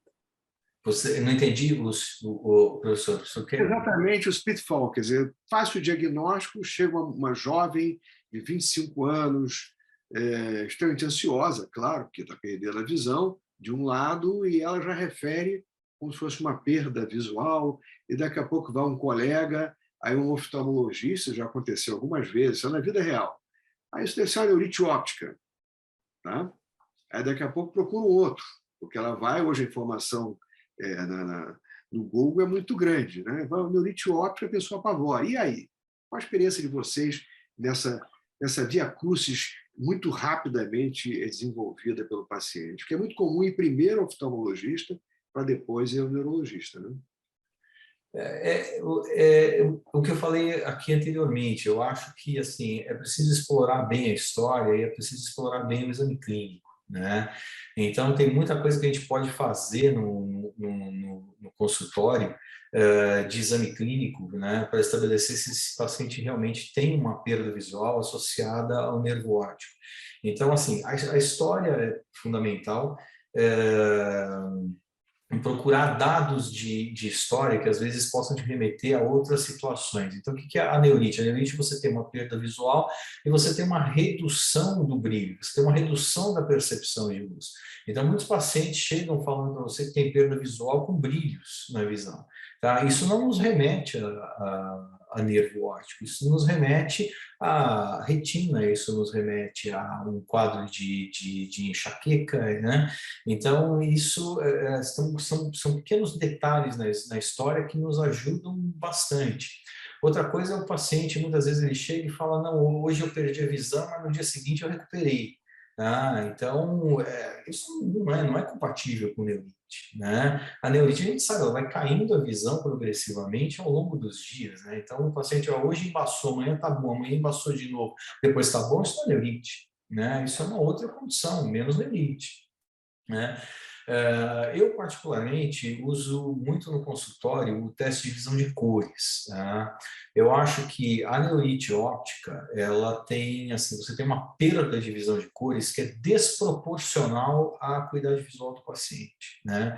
Então, tem pacientes com acuidades visuais boas, né, de 20/40, 20/50 até, com perdas profundas de visão de cores. Né? Eu uso muito o famoso teste de Shihara. Né? Então, isso é uma coisa que me ajuda bastante, né, nesse diagnóstico. E como falei, a pesquisa do defeito macular aferente relativo, isso é extremamente importante, né? Fazer evitar usar a luz do celular, a gente vê muitos residentes usando a luz do celular, tem que ser aquela fonte de luz dirigida, aquela fonte de luz intensa, você tem que colocar realmente a lanterna coaxial ao eixo visual. Né? Então, às vezes o paciente tem às vezes assim, a gente vai ensinando os pacientes, às vezes eles pegam uns vícios, né? Eles param com a lanterna no meio do nariz e vão simplesmente virando de um olho para o outro. Você não está jogando a luz em cima da mácula, você não está iluminando totalmente o polo posterior. Você pode, desse modo, criar um defeito aferente pupilo aferente relativo simplesmente por uma técnica de exame que é falha. Né? Então, é preciso saber pesquisar. E o defeito pupilo aferente relativo, ele é o sinal clínico mais importante da neurite óptica. Né?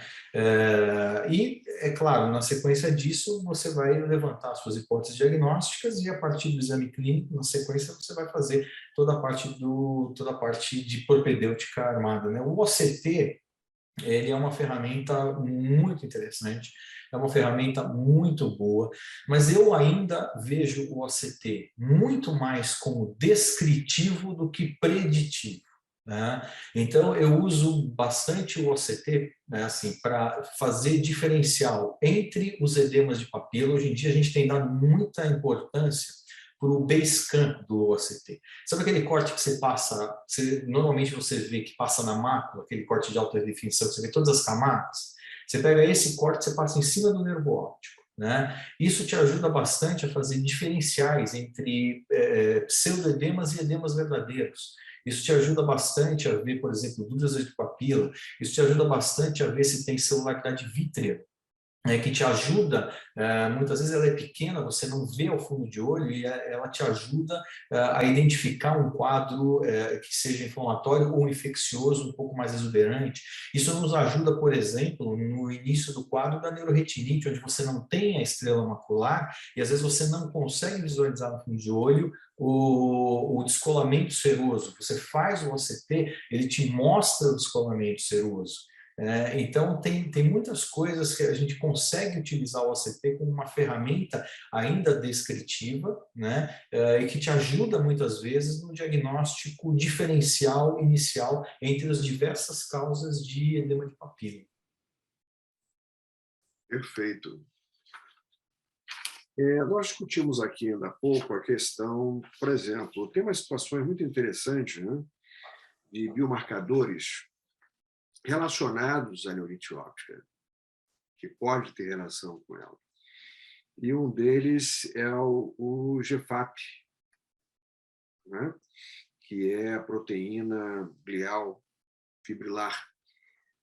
Vocês têm alguma experiência com isso? Ou em algumas meningoencefalites, que tem envolvimento aí de nervo óptico, quer dizer, com aneurite, um de vocês ou não? Não tenho experiência. Eu nunca vi um paciente, só de relato de literatura, eu nunca vi um paciente com GFAP positivo. Tá. E... Eu também. Ué, não? Carol, você Também quer não. Não. Também. Tá. Não sei se vocês têm. Gutenberg, eu não tenho Gutenberg. É que a gente acaba fazendo uma revisão, né, lógico, do termo, né? E existem algumas coisas que são colocadas na literatura. E o que acontece? De repente, algumas pessoas pensam isso aí como uma coisa de importância. Por isso que eu estou chamando a atenção que nem sempre os biomarcadores que a gente vê nos textos, nos papers, né, é algo que a gente tem que assimilar isso aí ou achar que seja importante para a gente possa fazer um diagnóstico de um quadro de uma neurite óptica. Uma outra questão aqui interessante, e que se falou na imagem, voltando um pouquinho na imagem, né, é a questão das condições granulomatosas. Eu, quando estava fazendo uma revisão sobre isso, né, e aí me veio na cabeça, será que, de repente, quer dizer, Fernanda, será que a gente consegue, porque o Roberto ainda falou dessas alterações que podem ser vistas associadas em outros sítios, ou até mesmo um exame fundoscópico, né? Mas será que a gente veria, por exemplo, granulomas? Você imagina sarcoidose, um material muito interessante que foi encaminhado pela Carol, um fundo de olho, num caso de HTLV1, quer dizer, com uma neurite óptica associada a HTLV1. Quer dizer, essas outras situações em que mostram que a investigação é importante e que alguns marcadores, biomarcadores, a gente deve pensar nisso, né? Então, são diagnósticos que às vezes passam batidos. Há alguma contribuição que você possa nos trazer em termos dessas outras situações, particularmente na granulomatose? Fernanda? Essas doenças granulomatosas acabam que acometem muito a bainha, né? Então, eu pensaria mais num realce dural muito exuberante em relação a um comprometimento muito pouco significativo do nervo óptico, ou até alguma coisa com muito edema, né? Com a bainha espessa e aquilo levar a uma compressão secundária do nervo óptico. Não necessariamente uma doença do nervo em si. Se a gente pensar e valorizar isso tudo, a gente olhar para a neurosarcoidose, é um comprometimento significativo de meninge. Se a gente olhar para a tuberculose, é um comprometimento significativo. A tuberculose, então, que classicamente é uma meningite de base, e aí você tem esse componente, né, de extensão direta mesmo, né? Os meningiomas... Ou seja, você está dizendo para olhar o nervo e o que está em volta, né? O que está em volta, sempre. Principalmente. Nem sempre o problema é do nervo, pode ser do tecido que está ali em volta, né? Então, assim, saber identificar o que é uma bainha normal, fininha, captante de contraste, como já falei, tentar estabelecer se esse padrão de realce é o mesmo que está intracraniano, por mais que você tenha pouco corte, isso dá para perceber. Se você tem alguma alteração ali de seio cavernoso, né, que mostre que você tem um comprometimento ali para frente da meninge, da meninge que pode estar indo para o olho, então, olha aquilo ali. E pode ser um dano do nervo secundário, né? A gente não tem como garantir, sempre vai brilhar, sempre vai aparecer como um brilho, pode ter captação, porque você tem um processo inflamatório, não necessariamente por desmelinização, mas reacional ao sofrimento que ele está causando. E nessas doenças podem ter um componente vascular também. A gente sabe que a própria tuberculose faz vasculite. E pode pegar uma vasculite e pode pegar o vasinho lá do oftalmo que vai levar a uma isquemia mais para frente do nervo. Então, é importante também usar, como eu falei, a sequência de difusão. Nem sempre ela entra na rotina, nem sempre ela entra com esse padrão de avaliação axial. Então, se for uma suspeita, é até interessante vocês colocarem que existe uma suspeita de neuropatia óptica isquêmica e que é interessante fazer a sequência de difusão, porque se lá na outra ponta não tem um radiologista com experiência, ele já consegue anexar o protocolo, né, e fazer com que o exame não se perca, você consiga extrair alguma informação a mais disso. Uma outra questão também, que às vezes na prática clínica, né? Pois não, por favor. Roberto. Eu tenho um caso, né, de uma paciente com sarcoidose e que, assim, ela teve uma neuropatia infiltrativa infiltrou todo o nervo óptico, do O disco nervo, óptico até, assim, inclusive assim, no início do quadro, um diagnóstico diferencial importante era um glioma maligno, né, do nervo óptico. Esse foi o único caso, assim, foi muito difícil, foi o único caso até hoje que eu precisei indicar biópsia do nervo óptico. O paciente, felizmente, já estava sem percepção de luz, não, o diagnóstico não saiu, o líquor era inflamatório, era bem inflamatório, mais de 200 células, e, assim, não teve como, e a patologia confirmou. Né? Uma outra oportunidade, eu posso mostrar aqui para vocês as imagens, assim, é muito, muito interessante. Né? E as imagens é interessante que ele tinha um realce meningio, quer dizer, você via o nervo entra da porção intracraniana e tem todo um realce meningio em volta dele, né? Exatamente. Uma outra dica é que, às vezes, no próprio coronal, a gente consegue pegar um pouquinho de hipófise. Então, já olha a haste da hipófise, vê se está espessada em algum ponto, que isso também, enfim, pode estar associado à neurosarcoidose, né? A neurosarcoidose tem tanta apresentação que ela sempre vai estar lá como um diagnóstico diferencial, né? Entra igual o linfoma. No fim, sempre se você falar, não está errado, porque ela pode vir de qualquer forma. Mas a gente tenta enquadrar um pouquinho mais para pensar numa doença ou outra, né? Então, assim, olhar o entorno e, como você mesmo falou, ela já tinha um realce meningio junto, que aí sugere essa possibilidade, né? Maravilha. Aliás, aqui é um colega que tem um carinho muito grande, gostamos muito, o professor José Speciali, que está participando aqui, está nos dando a honra de estar aqui ouvindo, né? Speciali é com um dos grandes cefaliatras desse país. E certamente aquela história que da pouco o Roberto estava falando, perda visual, às vezes acompanhada de dor, mas quando aparece brilho, aí tem que pensar em outra situação que não neurite óptica. Então, isso é muito importante ser considerado.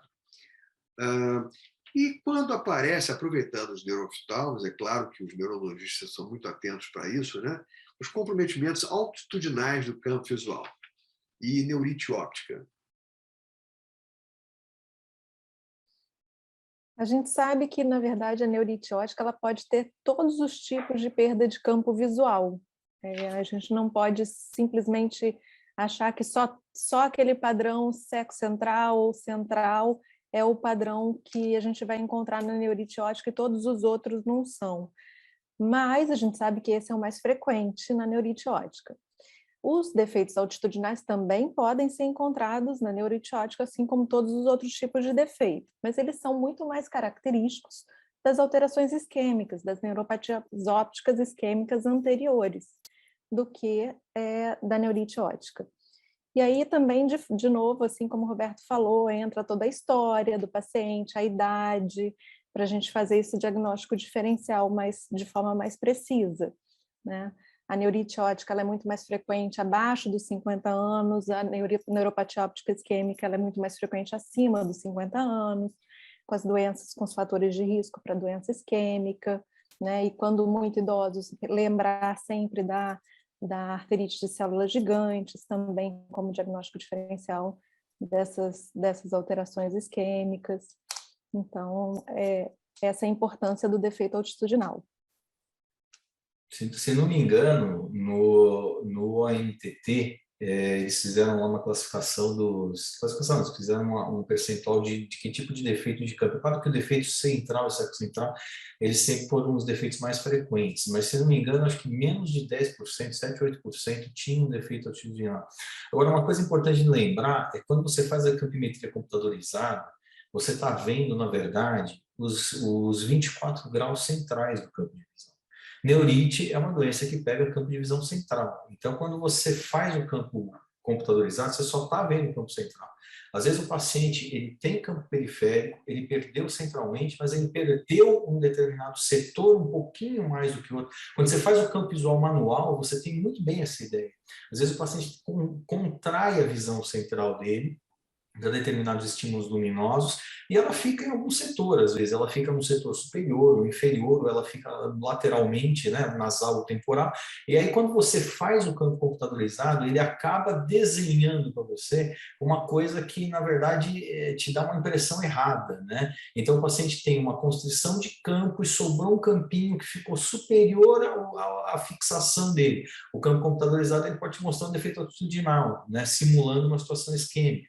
Ou, às vezes, o paciente ele teve uma perda um pouco mais, o campo ficou um pouquinho mais deslocado nasal, né? E aí ele simula para você uma perda de campo temporal, simulando um defeito que é asmático. Então, precisa tomar bastante cuidado na interpretação desses campos visuais computadorizados. Existe até um relato de que na NMO SD nós teríamos seria a condição que encontraríamos, talvez mais com uma interpretação errônea, né? Essa alteração altitudinal. Eu tive a oportunidade de acompanhar, inclusive, um caso de procedimento, desses procedimentos são feitos hoje para embelezamento, né? Com a utilização de ácido hialurônico, ou seja, foi uma resposta inflamatória que ocorreu, não foi nem uma questão isquêmica direta, mas uma resposta inflamatória que provavelmente deve ter levado a uma isquemia, razão pela qual o paciente ficou com comprometimento altitudinal no seu campo visual. Agora, essa questão colocada pelo Roberto, realmente eu não conhecia. Quer dizer, para nós neurologistas é bom ter cuidado com a interpretação desses campos visuais aí nesses pacientes, né? Você recomenda que faça o manual, né? Não, é que o manual ele quase não está disponível hoje em dia. Pouca gente tem, né, o campo visual manual. Realmente, o computadorizado ele é o mais difundido. É que assim tem coisas no computadorizado. A gente quando pega no computadorizado, você vai direto para aquele gráfico de cinza, né, que tem em cima à direita, né, que a gente chama de grayscale, né. Mas é importante você ver os chamados índices de confiabilidade. Se você for no campo, você tem o grayscale e você tem do lado esquerdo uma série de números, né? Onde você tem perdas de fixação, falsos positivos, falsos negativos. Então, esses são chamados índices de confiabilidade do campo. E a partir dali, você pode dizer se o campo é realmente um campo confiável ou não.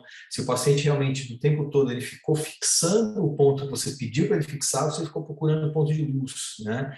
E, às vezes, o paciente ele começa a disparar ali o botãozinho ali, né, como se ele estivesse vendo tudo, né? A gente chama esse paciente de o happy trigger, né? Então, isso daí, de certo modo, esconde muitos dos escotomas que o paciente pode ter. Assim como se ele responde pouco, né? Isso pode aprofundar mais os escotomas que o paciente pode ter, né? Então, precisa verificar os índices de confiabilidade. Depois, tem os gráficos embaixo, né? Onde o paciente é comparado com um banco de dados, né? Para ver se aquilo que ele está apresentando, o tipo de defeito de campo, realmente condiz com o que você vê ali no grayscale. Às vezes o grayscale está normal, você vê alterações ali no desvio padrão lá embaixo, né? Que são sutis, mas muitas vezes são muito importantes na interpretação do quadro clínico. Excelente. Aqui um comentário do nosso colega lá de Brasília, que ele é um carioca da GEMA, está em Brasília, no SARA, do Eduardo Shoa. A neurite óptica paraneoplásica poderia ser um diagnóstico diferencial, quer dizer, incluída, né, das condições atípicas, né, das neurites atípicas, ópticas atípicas. Existe algum exame ou achado que nos auxilie no diagnóstico? Isso eu faria aos colegas do Situação paranel é sempre uma situação que está no diagnóstico diferencial de muita coisa, né? Agora, neuropatia paraneoplásica, essa é uma situação muito rara de acontecer. É mais frequente você ter retinopatia paranel do que a própria neuropatia paraneoplásica. Eu nunca vi assim, uma neuropatia paraneoplásica sem assim. O paciente tem geralmente como primeira apresentação de um paciente com uma história de câncer, né? Geralmente o paciente tem alguma alguma história de câncer, né? Então, é um paciente que já foi tratado, já foi operado, já foi irradiado, já fez quimioterapia, e de repente ele começa a apresentar uma perda de acuidade visual. Esse paciente é sempre um paciente muito trabalhoso, né? Esse paciente é sempre um desafio diagnóstico, porque você sempre vai ficar pensando, será que é uma condição comum, uma coincidência, né? Ou será que é uma coisa associada realmente ao câncer? Aí, o que pode ajudar, muitas vezes, é também a própria eletrofisiologia, o líquor, vocês sabem isso, né? Ficar procurando a célula neoplásica, que não é fácil de encontrar, né? É uma coisa difícil de encontrar no líquor, né? Mas, assim, não é um diagnóstico fácil de se fazer. A eletrofisiologia acaba nos ajudando nesse sentido. Alguma complementação, Carol? Microfone. Perdão. Eu tive uma paciente com CA de mama, ela realmente já estava numa fase bem avançada do CA de mama, que teve uma alteração, na verdade, desmielinizante do nervo óptico, que, como ela tinha marcadores tumorais e tudo, foi atribuído a uma neurite óptica paranel. Porque, na verdade, não sei, aí eu pergunto para os neurologistas, mas o paranel, teoricamente, não teria célula neoplásica no líquor, porque seria uma alteração imunológica, né, contra os que, na verdade, produzida pelos marcadores tumorais. Perfeito. E de câncer de ovário, de câncer de Perfeito. mama, pulmão, se eu não me engano. Alguns cânceres têm mais essa produção de aqueles marcadores HU, são vários marcadores tumorais aí que poderiam produzir de forma autoimune até, né? É imunomediada a questão, né? Sim, sim, é isso mesmo, você tem razão, porque quando você tem célula neoplástica, seria a carcinomatose meníngea, né? Que aí sim, na carcinomatose meníngea, você poderia ver, inclusive, alterações muito semelhantes a outras condições que pegam, digamos, o entorno do nervo óptico e acabam fazendo sofrer secundariamente, né? Dependendo da condição e evolução da doença. E as paraneoplásicas não. Esse tema é muito interessante porque hoje está se usando muito aqui até o Eduardo chama a atenção do anticorpo anti-CRMP5, que não é disponível, mas seria um anticorpo que poderia, quer dizer, se o indivíduo tivesse poliomielite, poderia ser indicativo da paraneoplasia. Quer dizer, nós ainda estamos aí na fase dos biomarcadores que nós falamos lá atrás. Mas é interessante que hoje também está se começando a usar muito os inibidores de checkpoints. E os inibidores de checkpoint, assim como acontece com alguns tratamentos para esclerose múltipla, por exemplo, não é? Em que você tem um alemtuzumab, enfim, algumas situações que fazem um reboot do sistema imunológico que é capaz de dar uma reação que certamente o nervo óptico pode ser eventualmente envolvido. Eu, quando fiz uma revisão sobre essas neurites, entre aspas, né, que são neurites moduladas por célula, por atividade celular, em que até mesmo a chamada síndrome de Guillain-Barré, que não é um Guillain-Barré, é uma polirradículo inflamatória por presença, por mobilização celular associada ao inibidor de checkpoint. Essa resposta hiperimune, certamente, eu vi na época que havia também envolvimento nervo óptico. Poderia ocorrer envolvimento nervo óptico. Vocês chegaram a ver alguma coisa com inibidor de checkpoint? Não vi nenhum paciente, mas tem um artigo recente sobre isso, acho que 2021 ou 2022, né, que tá falando sobre isso, esses novos MABs aí, né, causando neuropatia óptica. Eu não tive a oportunidade de ver nenhum paciente.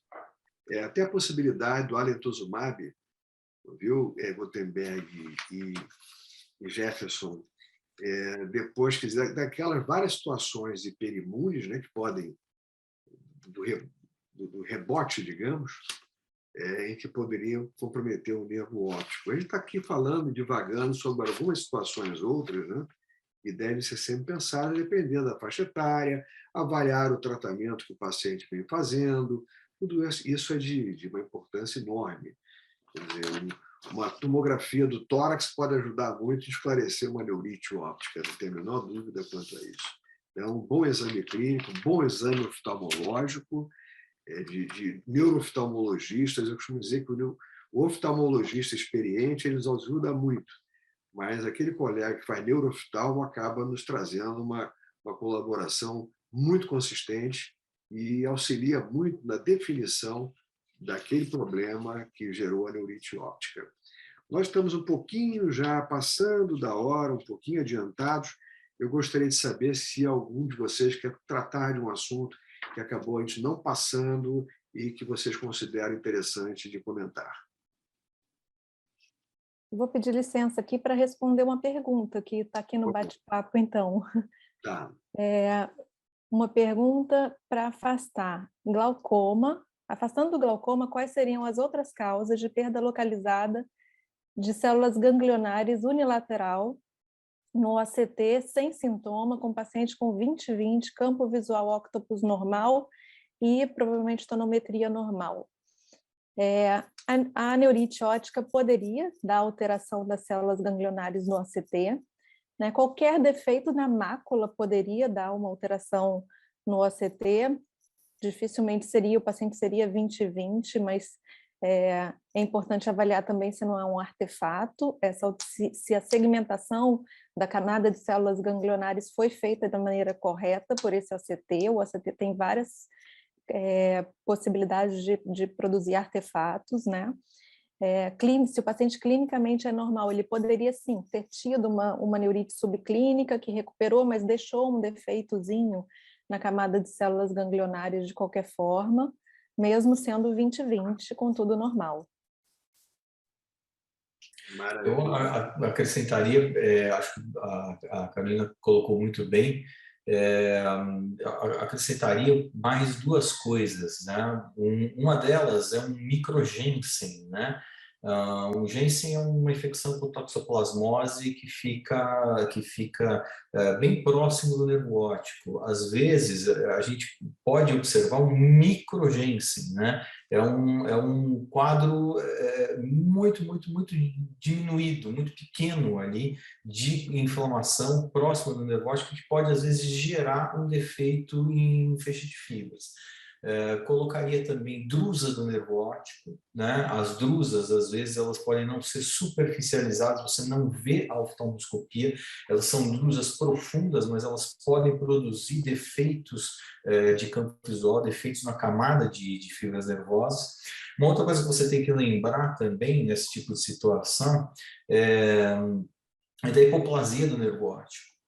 Existem hipoplasias do nervo óptico que são hipoplasias segmentares. Então, você não tem só o nervo óptico hipoplásico, aquele nervo pequenininho, cheio de vasos sanguíneos dilatados em volta dele, com sinal do duplo anel. Não é sempre assim. Você pode ter, dependendo do momento em que se instalou a hipoplasia, você pode ter uma hipoplasia num disco grande.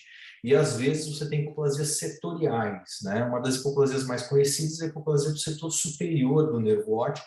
O nervo óptico corado, você simplesmente vê a rima superior mais afilada e ele produz um defeito na camada de fibras nervosas inferior que se continua com a mancha cega, simulando um defeito arqueado do glaucoma, e no ACT, muitas vezes, você pode encontrar um defeito da camada de fibras nervosas superior. Excelente. O nosso colega Sidney Gomes, que está sempre na crista das revisões da literatura, ele faz uma pergunta aos colegas neurooftalmos sobre o Rothwell síndrome como novo diagnóstico diferencial da neurite óptica. O que vocês acham? Não tenho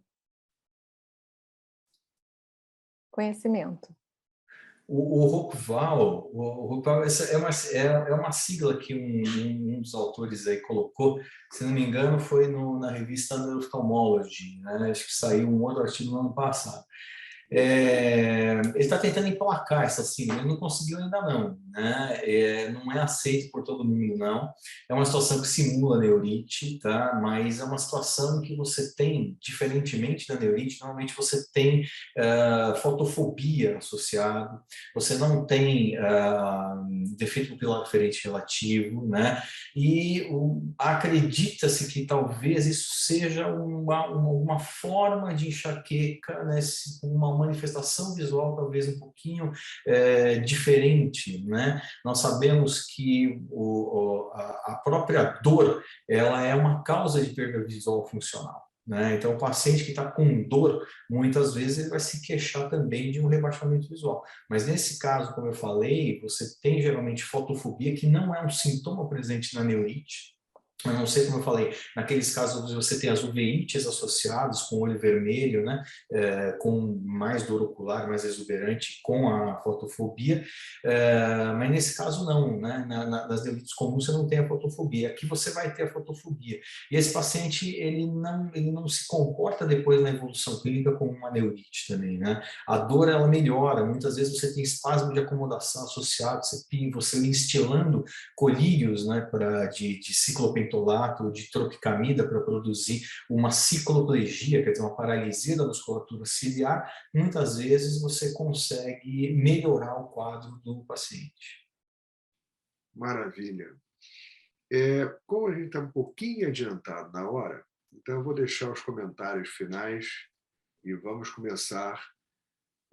Vamos lá, Gutenberg, você quer fazer seus comentários finais sobre a neurite óptica dessa noitada? Aliás, um bate-papo excepcional, viu? Que até eu vou ver de novo, viu? Até eu vou assistir de novo lá no YouTube. Obrigado, professor. Queria agradecer pelo convite, agradecer aí as ótimas explicações dos colegas. Eu acho que o resumo da noite foi muito bem apontado por todos, né? A clínica é soberana, né? Uma boa história, uma história muito bem colhida, né? Associada a um exame neurológico, oftalmológico de qualidade. Eu acho que acaba por remover, né, a grande maioria das dúvidas que a gente possa ter com relação a esses quadros. E claro que aquilo que é atípico, que é mais complicado, vai ser mais difícil realmente, mas vai ser mais difícil para todo mundo, né? Mas na imensa maioria dos casos, né, você prestando atenção aí nos pitfalls, nos red flags, e levando em consideração uma boa avaliação aí por anamnese, exame neurológico, oftalmológico, a gente vai conseguir lidar bem com essas condições e, é claro, com a ajuda dos exames complementares. Obrigado, Gutenberg, é sempre você colaborando conosco. Eu acho que é por aí mesmo. Eu acho que cada vez mais a gente aprende um com o outro, né? Essa é uma das vantagens aqui do bate-papo do Clube do Nervo. Fernanda, nossa querida Neurorádio. Vou ligar aqui. Neurorádio em pauta sempre. Sempre. Todo mundo convidado a estar lá também. Semana passada o Osvaldo esteve lá, vamos fazer a nossa propaganda, né? Também está disponível lá no YouTube a live que a gente fez sobre neuropatia craniana, né? Estendemos um pouquinho mais do assunto além da neuropatia óptica, mas foi muito legal. Aliás, excelentes comentários aqui no YouTube sobre a live. Eu acho que a gente tem que fazer um exame sempre focado em usar o contraste, né? Em buscar esse realce, em lembrar de olhar não só o nervo, mas as condições que podem ter perinervo também, o edema, a captação, a infiltração meníngea e a possibilidade de infiltração da gordura, para você se estender o diagnóstico diferencial, né? Se a neurite ainda é uma dúvida, ou se realmente você está fazendo o exame só para caracterizar melhor a extensão e a bilateralidade da neurite, né? Então, seriam duas indicações principais baseadas no que vocês, assim, tanto falaram, e eu estou aqui aprendendo sobre o exame físico, a importância e os detalhes de se usar para conseguir diferenciar, né? E a gente pode usar isso e sempre na suspeita de realmente ser alguma coisa isquêmica. Se tiver essa dúvida, já colocar a difusão, lembrando que nem sempre ela está no protocolo, mas vai ajudar nesse diagnóstico diferencial bastante importante. Muito obrigado, Fernanda, pela colaboração de sempre participativa. Carol, comentários finais. Não, quero só agradecer essa oportunidade maravilhosa, agradecer a você, a todos que fizeram comentários maravilhosos. Foi muito enriquecedor para mim também. Obrigada. Aqui, aproveitando, agradecendo aos colegas, Luiz Bonfim, ao Rogério Merg, enfim, a todos os colegas que nos prestigiaram. Muitos entraram, saíram, porque é claro que é um bate-papo longo, né? E numa segunda-feira, e sempre acontece às segundas-feiras, porque é uma maneira de a gente começar a semana com toda a força e o pé direito. E, nesse sentido, tivemos um papo muito bom com o Roberto. Roberto, muito obrigado a você. E eu gostaria de suas considerações finais, um grande recado da Neurite Óptica. Eu acho que assim, a gente está passando por um momento de muita transformação, né? Eu acho que assim, nós estamos, como você mesmo já falou várias vezes, nós estamos na era dos biomarcadores. Nós já conhecemos os biomarcadores, nós já conhecemos as alterações radiológicas principais em várias dessas formas de neurites ópticas. Nós sabemos a epidemiologia dessas neurites ópticas. Nós sabemos das modalidades diferentes de tratamento que nós temos a oferecer para os pacientes. Então, assim, o grande desafio hoje é identificar precocemente esses subtipos de neurite óptica, né? Porque, parafraseando o Axel Petzold, que escreve muito sobre isso, né? Tempo é visão. Exatamente. Aliás, ele sempre fala que a gente não pode perder tempo com o sistema nervoso, não importa em que ponto seja. E mais uma assertiva que eu concordo plenamente: tempo é visão. Muito obrigado ao Roberto, e já fica o convite para outros encontros nossos, tá? Que serão enriquecedores com a sua participação e da Carol. Muito obrigado mesmo. Eu gostaria, então, de ouvir o nosso presidente do BC-Trins, que você vê, meu caro Jefferson, como é importante essa interação, né, entre as especialidades e o segmento da neurooftalmologia no contexto do BC-Trins é muito importante. Eu acho que é sempre muito enriquecedor. E vamos ver se oportunamente a gente faz dentro do...